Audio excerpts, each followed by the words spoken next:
Resistivity, जैसे अभी हमने आगे बात की, सभी मटेरियल की रेजिस्टिविटी डिफरेंट डिफरेंट होती है। तो resistivity is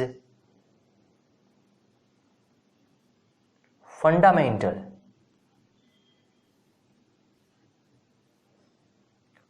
property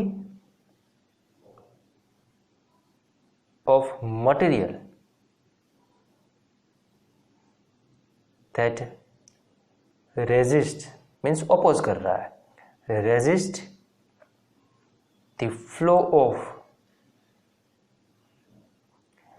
electric current। हमने अभी एक इक्वेशन प्रूव किया, R is equal to rho L by A. आपको प्रूफ याद रखने की जरूरत नहीं है, हमने जो डायग्राम ड्रॉ किए थे वो। That's why rho is equal to क्या होगा, R A by L. Rho को सब्जेक्ट बनाया, तो इसका रेजिस्ट, ये रो है, इसको प्रोनाउंस किया जाता है रो, स्पेलिंग है RHO। ओके, अगर आप इसका यूनिट लिखना चाहते हो, यूनिट मीन्स जैसे हम लेंथ को किस में मेजर कर रहे हैं, लेंथ को मेजर करते हैं हम मीटर में, वैसे रेजिस्टिविटी का यूनिट हमें चाहिए। तो उसका यूनिट है, हम रफली आपके लिए कैलकुलेशन यहां पे कर रहे हैं। रेजिस्टेंस का यूनिट क्या होता है, ओम। एरिया का यूनिट क्या होता है, एरिया का यूनिट होता है मीटर स्क्वायर। लेंथ का यूनिट क्या होता है, मीटर। 1 मीटर कट हो जाएगा तो क्या रहेगा, ओम इंटू मीटर। ओके, तो लिख लेते हैं, its SI unit is ohm into metre. Resistivity के बारे में कुछ इंपॉर्टेंट पॉइंट नोट कर लेते हैं। सभी मटेरियल की रेजिस्टिविटी क्या होती है, डिफरेंट डिफरेंट होती है। अभी जैसे बात की, कॉपर और एल्यूमिनियम दोनों का रेजिस्टेंस सेम नहीं होगा। बच्चों, रेजिस्टेंस है एक इंटरनल प्रॉपर्टी है, रेजिस्टर है वो एक एलिमेंट है। एलिमेंट मीन्स बल्ब है वो एक एलिमेंट है, कैपेसिटर है वो एक एलिमेंट है। वैसे रेजिस्टर एक एलिमेंट है, लेकिन उसकी प्रॉपर्टीज है उसको बोला जाता है रेजिस्टेंस। वैसे एक रेजिस्टिविटी भी एक प्रॉपर्टीज ही है, इंटरनल प्रॉपर्टी है, उसकी फंडामेंटल प्रॉपर्टी है। फंडामेंटल मीन्स मटेरियल के पास होती है, जो हम उसको बाहर से दे नहीं सकते। जैसे अभी आगे बात की, रेजिस्टेंस जो है वो डिपेंड्स है on length and area, but resistivity है वो डायमेंशन मीन्स लेंथ एरिया पे डिपेंडेंट नहीं है, वो सिर्फ डिपेंड किस पे है, वो सिर्फ मटेरियल पे डिपेंड करता है। ओके, तो it is constant for material.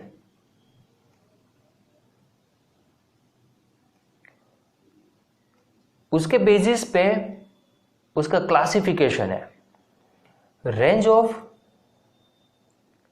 Resistivity of metal. Metal means aluminium, copper, iron, वो सब मेटल है। Metal is 10⁻⁻8 ohm metre to 10⁻⁻6 ohm metre. बहुत कम है, 10⁻⁻6 मीन्स 0.0000001, 0 पॉइंट के बाद 50 देन आफ्टर 1, बहुत छोटी रेजिस्टिविटी है। इसका मीनिंग है इलेक्ट्रॉन का जो फ्लो है उसको, ये मेटल है कम रेजिस्ट करता है, उस इलेक्ट्रॉन को कंडक्ट करता है। कंडक्ट मीन्स फ्लो, उसको आगे जाने देता है। इसके लिए मेटल जो है उसको गुड कंडक्टर कहा जाता है। मेटल को गुड कंडक्टर कहा जाता है क्योंकि वो कंडक्ट करने देता है इलेक्ट्रॉन को। उसके लिए तो मेटल है, उसका यूज किया जाता है वायर में। ओके, लेकिन range of resistivity of non metal, non metal means plastic, glass, would, वो सब नॉन मेटल है, उसमें से इलेक्ट्रॉन है पास नहीं होते, इसके लिए उसको कहा जाता है बेड कंडक्टर। दूसरा वर्ड उसके लिए इंसुलेटर भी है। ओके, जिसमें से इलेक्ट्रॉन इजीली पास हो पाए उसको कहा जाता है कंडक्टर, इजीली पास ना हो पाए उसको कहा जाता है नॉन कंडक्टर, क्योंकि उसकी रेजिस्टिविटी है बहुत हाई है, इस 10⁻12 ओम मीटर टू 10⁻17 ओम मीटर, इतना ज्यादा रेजिस्ट कर रहा है। लेकिन कॉपर, जैसे अभी हमने बात की वैसे, and aluminium, Cu and Cl उसका सिंबल है, कॉपर एंड एल्यूमिनियम जो है उसकी रेजिस्टिविटी कम है, इसके लिए किसमें यूज होता है? Use for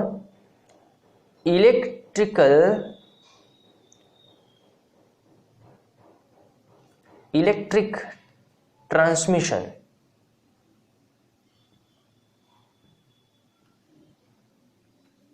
as electric transmission, as they have low resistivity, उसकी रेजिस्टिविटी कैसी है? बहुत कम है, उसके लिए उसका यूज ट्रांसमिशन में होता है। ट्रांसमिशन मीन्स जो पावर स्टेशन में से आपके घर तक जो लाइट पहुंचती है, कैसे पहुंचती है? बड़े बड़े केबल होते हैं, उस केबल में एल्यूमिनियम और कॉपर यूज किया जाता है। नॉर्मली उस केबल में एल्यूमिनियम यूज किया जाता है। उसका रीजन क्या है? एल्यूमिनियम की कंपैरिजन में कॉपर है वो ज्यादा अच्छा कंडक्टर है, फिर भी कॉपर की जगह पे एल्यूमिनियम में यूज करने का रीजन है, पहले तो एल्यूमिनियम है वो प्राइस में चीप है, सेकंड रीजन है उसका वेट है कम है, क्योंकि पावर स्टेशन में आप जहां पे रहते हो आपके सिटी तक लाइट पहुंचती है, वो उसमें उसके लिए पोल होते हैं, बड़े बड़े पोल होते हैं। अगर कॉपर का वेट ज्यादा है तो अगर कॉपर यूज करते हो तो पोल के बीच का डिस्टेंस है वो नजदीक रखना पड़ेगा, वरना अपने वेट से ही केबल है वो ब्रेक हो जाएगा। लेकिन एल्यूमिनियम में लाइट वेट है as compare with copper, that's why aluminium is more preferred material for transmission line. Last point for resistivity, that is alloy. Alloy का मीनिंग है वो है मिक्सचर। हमारी जरूरत के हिसाब से मेटल का मिक्सचर बनाया जाता है। एलोय है उसका यूज करते हैं, use in electrical heating devices, as their resistivity is high। ऐसा एक मिक्सर का मैं आपको एग्जांपल दूं, हुआ है मैंगनीन, टंगस्टन। आपको पता होगा जो फिलामेंट लैंप है, जो येलो कलर का लैंप आता था पहले एलईडी और सीएफएल के पहले, वो येलो कलर का जो फिलामेंट लैंप है उसमें टंगस्टन का एक स्प्रिंग जैसा एक वायर की कोयल आपको नजर आती थी। ओके, तो जो उसमें जो हीटिंग इफेक्ट थी उसकी वजह से टंगस्टन है वो हीट होता था, और उस हीट होने की वजह से आपको लाइट है वो मिलती थी, उजाला मिलता था। तो हीटिंग इफेक्ट है उसका यूज भी होता है अगर आप अच्छे से करो तो। For example heater, water heater जो आता है वो, या फिर रूम हीटर जो आता है वो, उसमें वही हीटिंग इफेक्ट का है यूज किया जाता है। और इस चैप्टर के लास्ट वीडियो में हम उसके बारे में ज़्यादा आगे डिटेल में पढ़ेंगे। रेजिस्टिव उसकी हाई है and they do not burn readily, जल्दी जल भी नहीं जाता, इतना भी हाई नहीं होना चाहिए कि वो जल जाए। तो ऐसे एलॉय हमारी रिक्वायरमेंट जैसी है उस हिसाब से बनाए जाते हैं। तो इस वीडियो में यहाँ तक रखते हैं। In next video we will meet with another topic. तब तक देखते रहिए साइंस प्लस। Thank you.